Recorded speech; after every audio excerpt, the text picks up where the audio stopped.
Good evening. At the present moment, the time here when I'm producing this video in the United States at my location is about 8 p.m.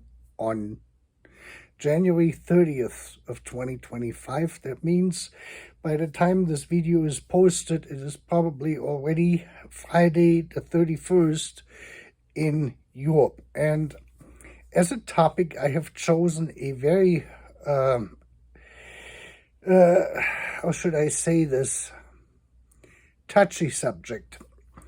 And it is the question of whether or not the Christian Democratic Union did the correct thing under F Merz to bring, the changes in migration laws into effect, into a movement here yesterday on Wednesday, the 29th of January, in the German Bundestag, im Deutschen Bundestag.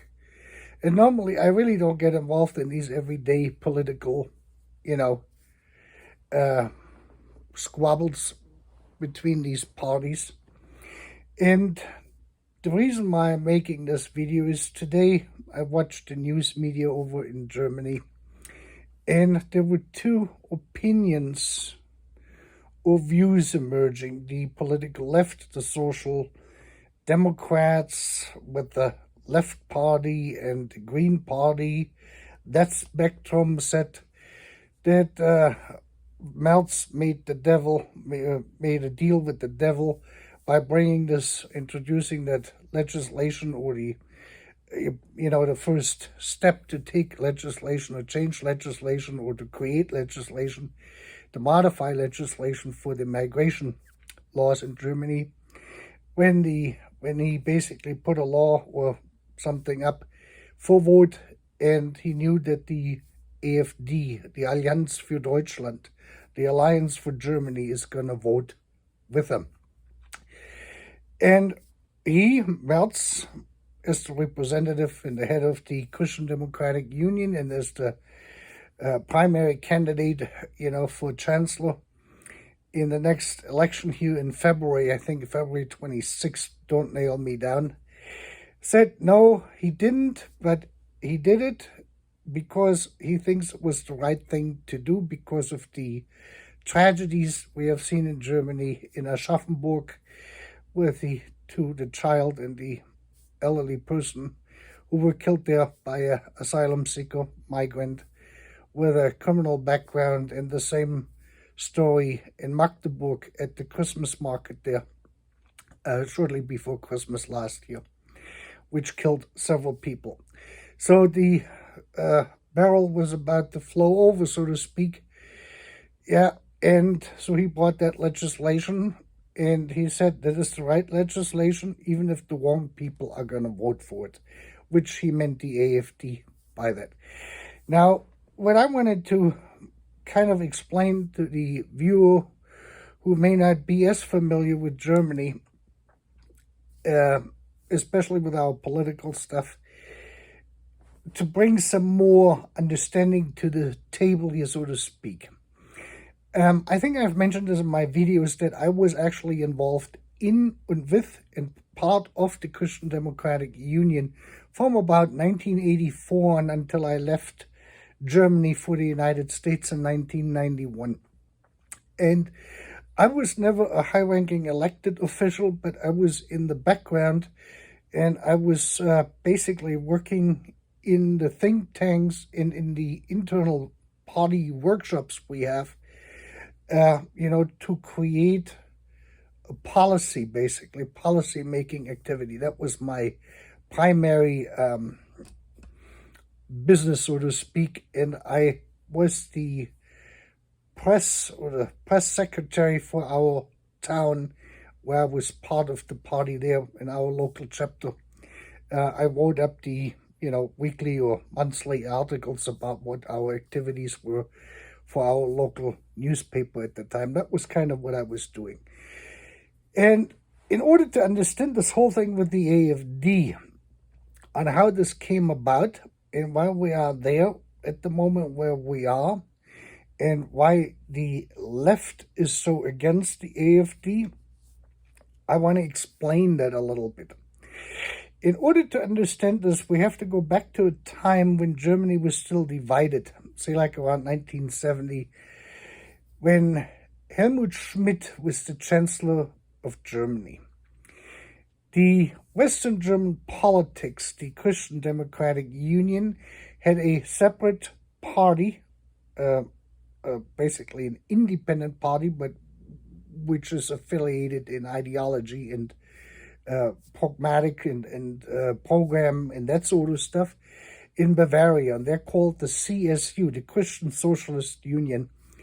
And they're not really socialists, but they're more like social conservatives, what we probably would say in English, or in America here, what we would name it. And their primary leader was Franz Josef Strauss, F.J. Strauss, S-T-R-A-U-S-S.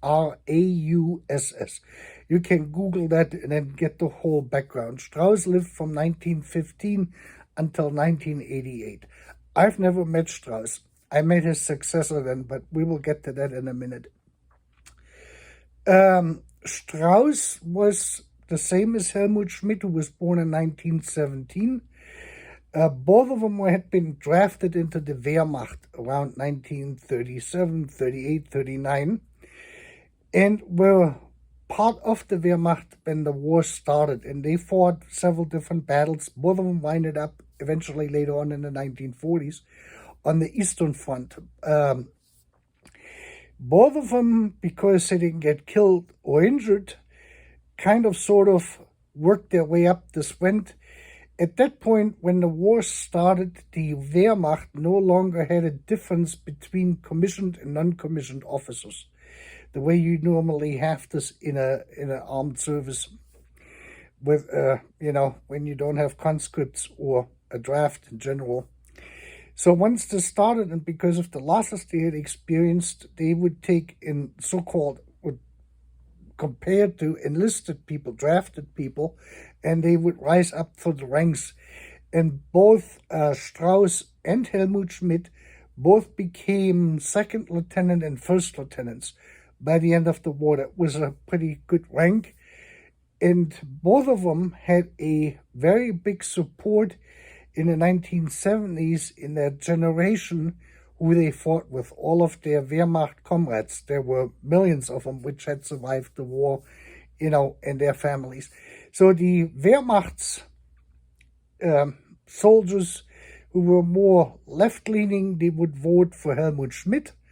And the ones who were more right-leaning, meaning more conservative, more Christian conservative in general, or even all the way over to Brown, if you want to say that, former Nazi members, party members, and those people who were engaged with the Nazi ideology, they would wind up voting for Strauss. Strauss was their man, and he acted that way. He wasn't a Nazi. He was not affiliated with them. He had nothing to do with the Nazis, but the brown people, which we call them, basically that right-wing spectrum, voted for the CSU, and because of that, for the Christian Democratic Union. So, and that really became an issue, or not an issue, but they covered this whole center-right section, all of it. We had then the NPD, the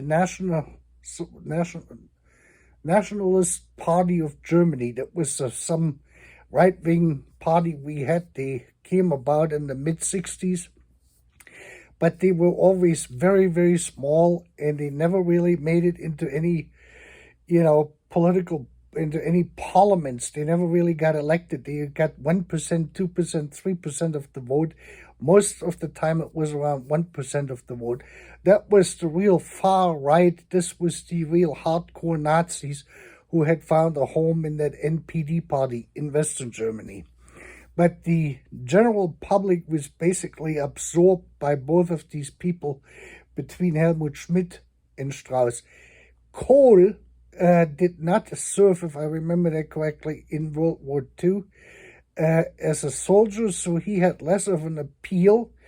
He was more of a attractive to business people and that sort of stuff. But for the regular blue-collar Republican-type party person who would vote right.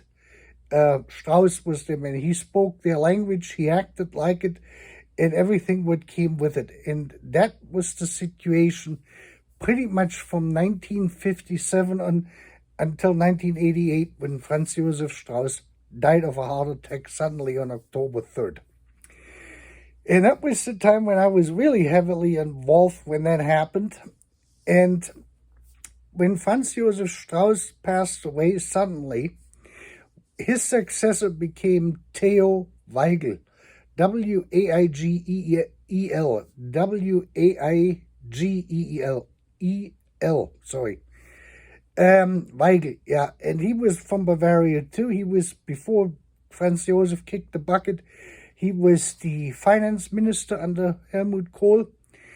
And I met him at one of our political events when he came to to Stuttgart, to one of our neighboring towns there. And I got to sit down with him after the political event until like 2, 3 in the morning. And we had some interesting discussions. But what I realized at that point, this was, I think it must have been late 1987 or early 1988. And what I realized is that Theo Weigel, which was sort of the crown prince, so to speak, if Franz Josef was going to go away for whatever reason, would be not the same. He didn't have the same charisma. He was not as charismatic to capture these right-wing people as Strauss did. And I kind of realized that he was more soft-spoken. He was Bavarian, but he was more relaxed. He didn't have this political aggressive behavior towards the left, towards socialists, towards communists, that kind of stuff. He couldn't. So he was not as a capturer, so to speak, for the right wing. So when Franz Josef passed away on October 3rd, 1988, the entire political landscape in Germany started to change. And this didn't become fully apparent. Well, the first thing now what happened was we had the reunification. And I think the reunification was really only possible because Franz Josef Strauss was no longer alive at that point. If he would have been alive, that may would have posed the problems with the Russians agreeing to the 4+2 negotiations, which took place in 1990, and which led to the reunification. That is my personal opinion after assessing this whole situation and being involved in that point to quite an extent in all of this stuff. Now, what happened was I came to the United States, so from 1991 on until the election of 1998, Helmut Kohl was basically in charge of the beginning of the reunification process to bring the two Germanys together. And there was one big problem is now on the freed Eastern Germans, they had now the possibility again to be politically on the right. That was asserted all over the place. There were neo-Nazis popping up over in East Germany. There were anti-immigrants, anti-asylum demonstration by right-wing leaning people ever since this started around, I would say, 92, 93, somewhere around there. This is what I have followed through the news media. And if Strauss would have been alive, he would have been able to capture these people. He would have brought them in. The CDU did pretty well in Eastern Germany, but then when the businesses caved in and they started losing their jobs and the unemployment came and everything started to change, there was no more leadership there. And Franz Josef Strauss could have smoothed the whole thing over, basically. And now we're getting to 1998, to that election where Helmut Kohl lost to Schröder, the Social Democrat, and he formed the coalition with the Green Party. This was basically the beginning of the end for this whole thing of what we got now. And the demise of the Christian Democrats had but like I said, is taking place already in 1988. So then came Angela Merkel, because Helmut Kohl, in his infinite wisdom, had chosen Angela Merkel because he realized that she was able to draw voters away with her, with her charisma, away from the left.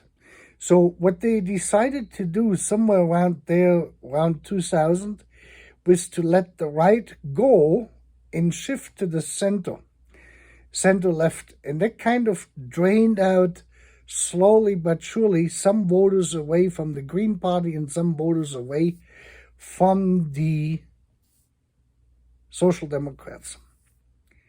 And then Schröder lost the election, I think it was, 2004? Yeah, 2004. He lost the election to Merkel. And then we had whatever followed, what most people probably know is where we are today. Then came Merkel say, yeah, wir schaffen das. And then everyone came, and then more people came, and similar to what we have here in the United States. So this whole left-leaning, liberal immigration asylum stuff took place in Europe as it did here in the United States under the Democrats. And now we're basically stuck with a whole bunch of people who probably should not be in either place, and don't really fit in, or don't want to fit in, or causing a lot of problems and that sort of stuff. I really don't want to get into this. What we really want to look at is now the analysis of why Merz did what he did. With Scholz being now the chancellor and the leader, more or less, of the SPD, of the Social Democrats, and the Green Party, they have now approximately, I think, 14 and 15% of the votes if the election were held today. So they come out to 29%. The Christian Democrats under Friedrich Merz at the moment would get about 29%, and the AfD would get 21%. Now, the problem is this for Friedrich Merz, is the 29% is not going to really do anything. Back in the 1980s, we were getting, as the CDU in the southern states, in Baden-Württemberg and in Bavaria, 50%, 52, 54%. We didn't even have to engage in a coalition. We had enough votes to just, have the majority. And on the national level, it was like 42%, 48%, 46%. So there was the coalition with the liberals, with the FDP. But it was no big coalition was needed, none of the multicolored color, none of this stuff. And in order to get back to this, and I understand Friedrich Merz, we could sure call him Freddy. I don't know if he likes it or not, but Freddy is basically trying to reel in and dig up the AfD. Now, back in, when was it, 2011, I was still on Facebook at that time, not very big, but, I had a Facebook personal page. I had a friend of mine contact me back from the old days from the Swabian Alp area. I don't want to mention his name. And he gave me an earful, with the messages we were sending forwards and backwards, how pitiful all of this stuff was. And I know him from back then. He was a, Franz Josef Strauss fan, so to speak. He was a supporter, even though we were in Baden-Württemberg. He had a lot of fans around Germany in the regular conservative environment. I wasn't the biggest fan of Strauss, but, whatever rocks your boat, basically. So, and he said, this is, we need to do something. We need to do something. If I wanted to come back, if I could help him, if I had any ideas, if I this, that, and the other thing. So I said, I'm here in the United States. I got things to do. And I'm not going to come back there for the moment being. This was back in 2011. And so then a couple of years, it was around 2013 or 2014, he contacted me again over Facebook, and he said, we're starting the AfD. So he became a old friend of mine. He became actually a founding member of the AfD. I do not know if he still is part of it, but he was one of the original AfD members who used to be a member of the Christian Democratic Union, because that's where I know him from. But he was so disappointed with Angela Merkel and everything else. So I know him. I know that he's not a Nazi, neither is he a right-wing extremist. He was a member of the Christian Democratic Union as long as I've known him. And the only reason why they did this AfD thing was because of Angela Merkel and the direction she was taking. That was too far to the left for most conservative Christian Democratic members. So now you have this, that you have the AfD with 21%. So how do you get these people back? You have to take their agenda, put it back into your agenda as the Christian Democrats, and then these voters, like my friend who used to be a member of the Christian Democrats, is going to come back to the Christian Democratic Union, and the AfD will basically evaporate into nothing. If Franz Josef Strauss would have been alive, that show, what we saw in the Bundestag on Wednesday, was it Wednesday? Was that yesterday or was it Tuesday? Wednesday. Yeah, Wednesday. Today's Thursday. Wednesday. He would have blown Scholz and this whole green joke cabinet out of their socket. I'm telling you. He would have given them a verbal assault like they had never seen. He did this on television in the 1970s with Helmut Schmidt. This was like, I mean, they accused each other of, God knows, in these debates of everything and anything, you know. Those were hardcore political confrontations down to the teeth. The only thing what was not flying were any chairs or plates or knives or forks or any of that stuff. You know, they didn't get into a brawl, but it definitely was a fallout verbal assaults, what we were watching back in the 1970s and 80s on television. And Kohl was in there too, and Geisler and these guys. None of this stuff would have ever transpired to what they're arguing now if these old guys still would be with us today. So now Merz is following in their footsteps. He's trying to get the former Christian Democratic Union members back, and to actually get something resolved. Has nothing to do with the United States and Donald Trump. Absolutely nothing. And we have, on the other hand, the liberals, or not the liberals, the Social Democrats and the Green Party in the left wing, you know, who doesn't want this to be changed.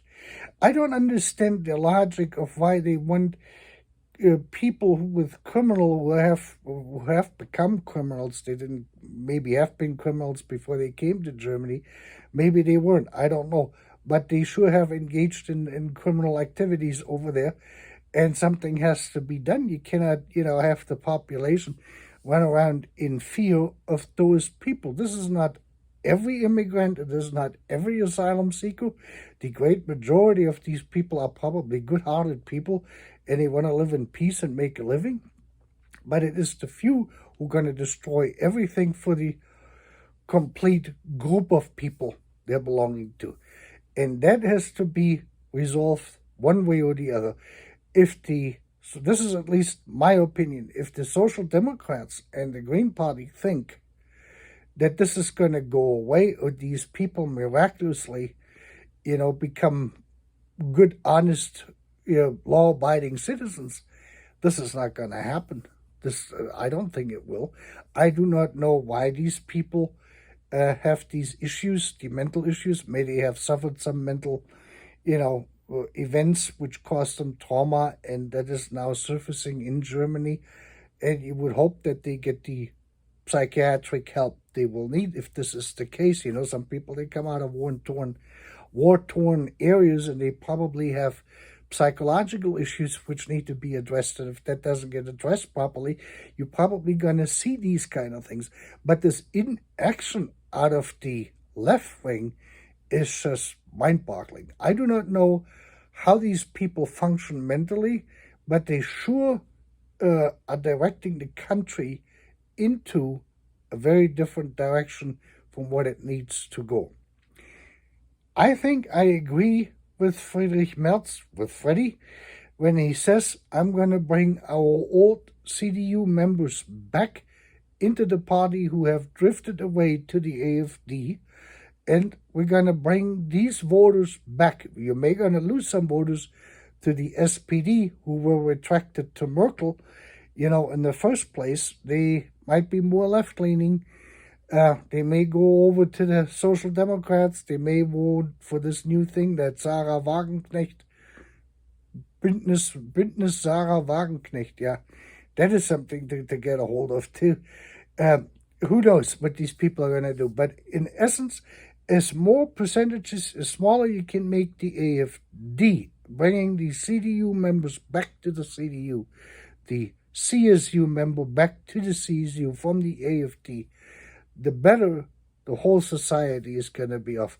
And then hopefully you're going to get some laws enacted which are based on common sense so the society can function normal again.